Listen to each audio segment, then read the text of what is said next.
Okay, David, the next slide is one on safeguarding the best of both societies. And as we have emphasised, this is not simply a merger of the two, it's creation of an entirely new society, which legally involves winding up the two existing ones and creating a statute and charter and regulations for the new society. Now, could you say something about what the prime considerations were in setting up the structure of the new society? Yes, sure I can. Clearly, it's a very big and bold step to create a brand new society, and one which we hope at the end of the day will lead to a significantly more successful society in every sense of the activities we currently do, and enable us to achieve many other objectives that we're currently not able to achieve. But in the process, we really shouldn't throw the baby out with the bathwater. We should not get rid of any of the activities or diminish, or in some sense undermine the feelings that people have about the strengths of the present societies.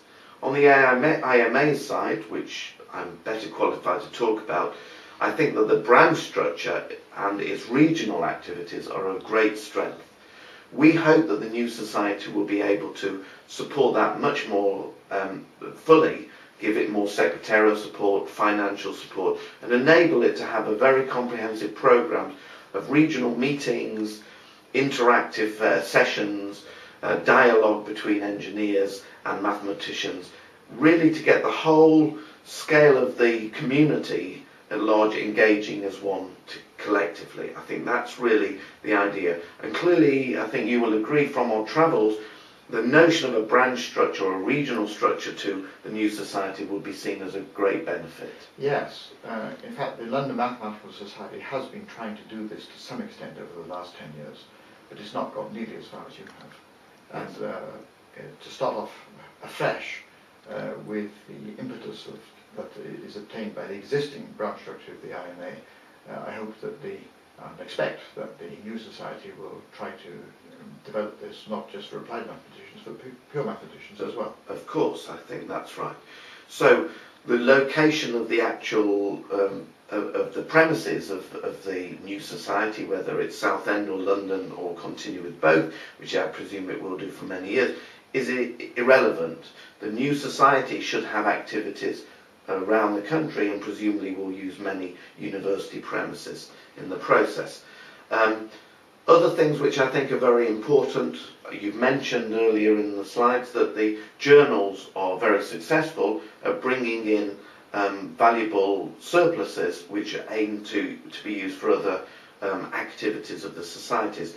We will maintain the journals in their present form until at some stage there's any good reason to change them, but there is no need for the names, the titles and the brands of the respective portfolios of journals to change at all. Another one is, you've also alluded to, are membership levels. As well as associate member and member, we in the IMA have always felt the value of fellowship grade and chartered mathematician status, and those will be continued in the new society.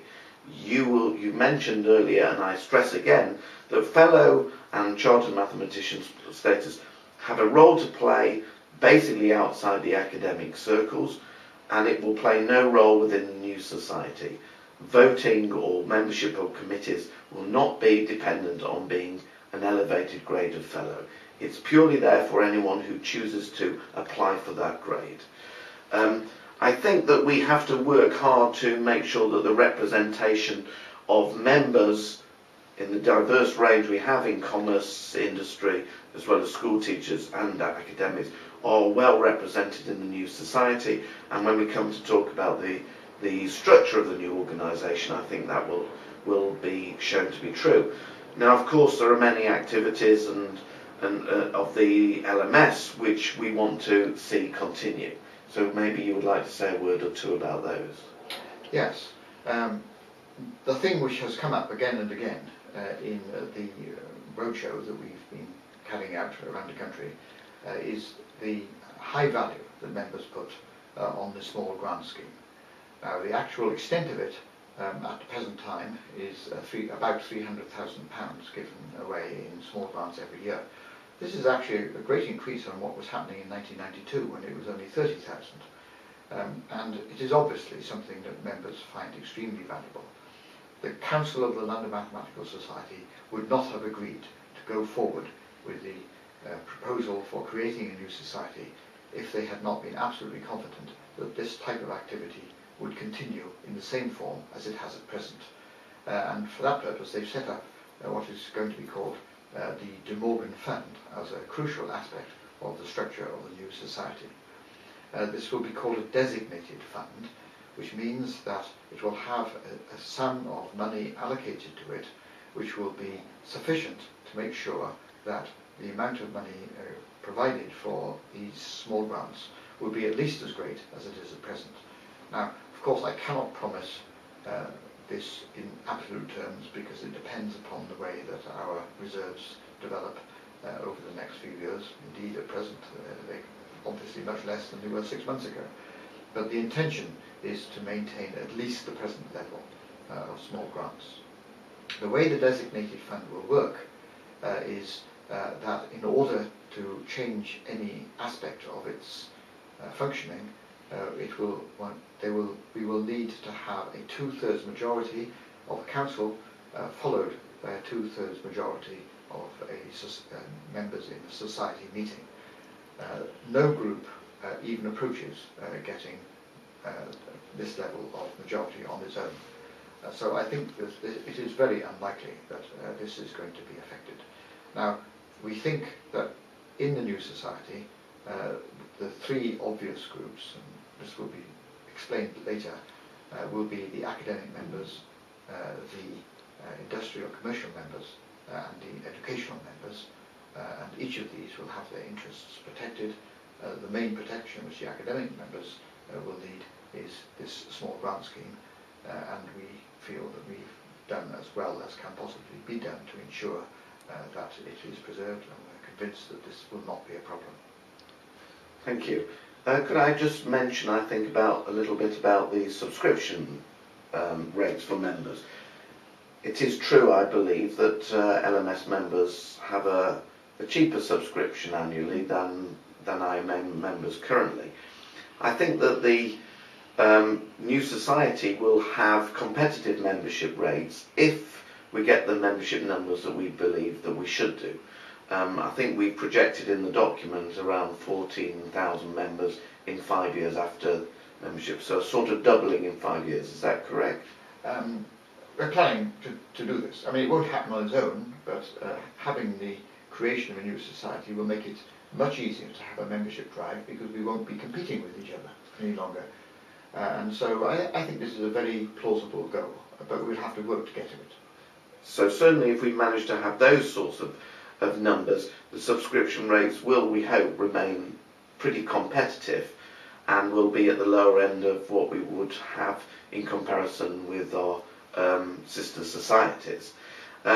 I think that the idea of very high subscription rates is not likely to happen, although fellowship grade and chartered mathematician status will have an added rate on top of the standard membership rate. Yes. There is one further comment I should make here. A number of members have the feeling that the increased subscription rate in the London Mathematical Society has somehow been deliberately devised in order to make the difference between the two subscription rates less in the merger process. This is not correct. The subscription rate has been increasing because the charity commissioners have rules about the benefit that members can receive from membership, and we have simply been forced to increase to accommodate that. Indeed, in our latest auditor's report, the fact that the mismatch between subscriptions and benefits still existed was the only thing the auditors actually commented on. Now, the costs of production of the newsletter are so great simply because of the small numbers of newsletters produced because of the small membership of the society. We are doing everything we can to try to reduce the costs, but in the end we have, under accounting laws, to put into the cost of the newsletter the staff time needed to produce the newsletter, and that is independent of the number produced. Of course, the postage and printing does depend on the number of members, but the process of constructing newsletters does not. And in a larger society, we will have cost savings in this direction, as in many other directions. Can I also confirm that the library facilities in University College will continue in the new society? Oh, I'm sure they will. I mean, we want them to, and I can't imagine any reason why University College London should make any objection to this. I mean, they are beneficiaries as well as the members. Thank you.